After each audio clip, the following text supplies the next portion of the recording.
清汤红豆，汤要清，炫也要清。汤要的是清澈不清淡，炫要的是清爽不油腻。这2点怎么能做到？干货全拿走，开来就赚钱。大家好，我是平王老师。先看炫肉呢，我们选择新鲜的重瘦精瘦肉，把上面的筋膜去一去，不然炫没牙缝嚼不动。改刀切大块，直接进绞肉机，调味盐、胡椒粉，开机初步把肉打碎和调味融合。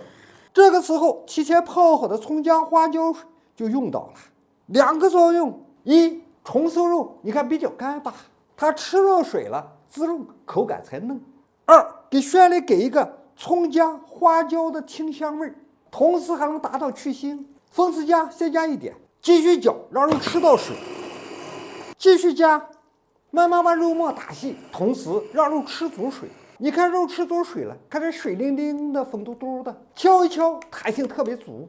这个时候来点味精、白糖，起个淡淡的鲜。再次把调料打匀，最后再给点小苏打，什么作用呢？使这个炫带点蓬松的感觉，吃到嘴里不是一个瓷疙瘩。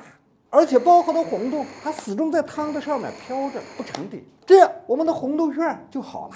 你看这个弹性跳跃起来了，咚咚咚的。调料极其简单，这样才能突出肉的鲜香，清爽不油腻。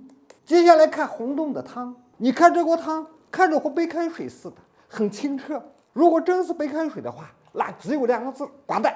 所以我锅底看底下还有这么一个带着肉的大骨头，这其实是一锅骨头汤，实际它是长时间的小火慢煨出来的，把骨头的鲜香以及释放到汤里去了，所以它看似清澈，实际不清淡，这才是清汤红豆的精髓。上旋包红豆，手一捏，筷子头一怼，成了。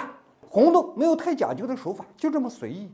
碗里小香葱、虾皮、紫菜，再来一点点猪油提个香，盐、胡椒粉调个味儿，再来1小勺酱油，水开下红豆，飘起来的红豆，你看就那么随意一包，它也没散开。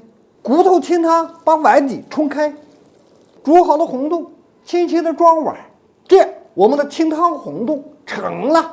汤清不清淡，炫清不油腻。今天的教学就到这里，关注我们，学习更多专业的小吃创业技术，咱们下节课见。